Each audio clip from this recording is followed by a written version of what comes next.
Okay, today we're going to be looking at some first pressing stereo classical records.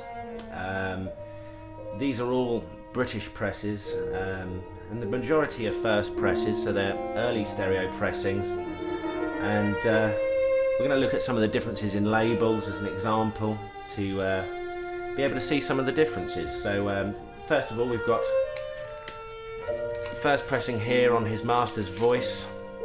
Cat number is ASD 278. And the first pressing his master's voice label is what's known as white gold, or some people call it cream gold. Quite distinctive.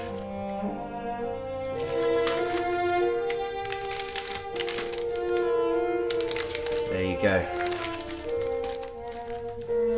And we've got another HMV. ASD 273. This is what's called a half moon flip back on the cover. It's quite a thin cover, and it's a nice piece. Okay, we've got Mendelssohn here with stereo first pressing Columbia. Cat number for the Columbia is SAX for the early stereos.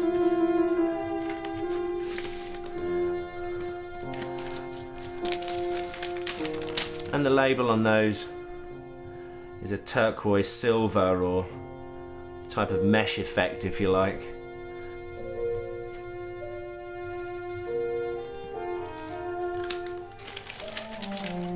Okay, now we have a Decca first pressing. This is SXL 2015, and this has the half moon flip back cover. In actual fact, that might not be the very first pressing. Let's just have a look at this one a moment. Yeah, the blue border. Again, this is a Decca stereo. Stravinsky, the Firebird. It's a very nice recording. It's a thin cover with the half moon and the blue border. Okay, this is the only non-stereo record in this particular pile. Joanna Marzi. It's on Columbia. It's a very heavy record, it's a very thick pressing.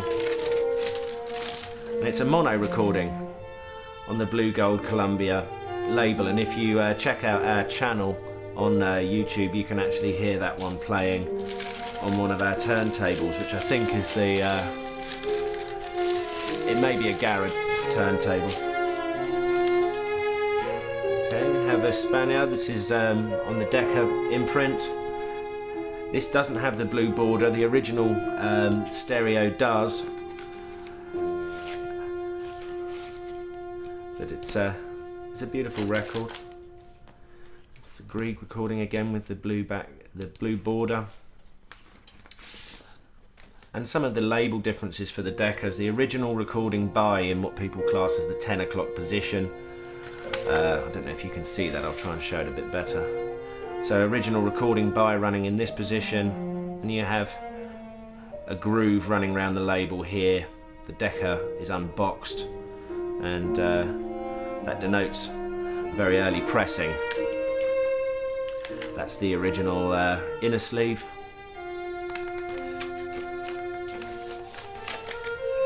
We've got some Weber again on Decca, the blue border.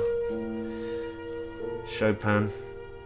Unfortunately, the cover here has been marked by the previous owner, who probably had a quad amplifier or something similar and wrote down his balances for that.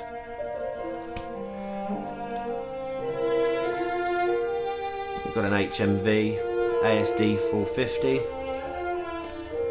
Very popular with classical collecting is solo violinists like Joanna Marzi or David Oistrakh, and that's a very nice recording. Again, it's on Columbia, so that would be what's known as the blue silver.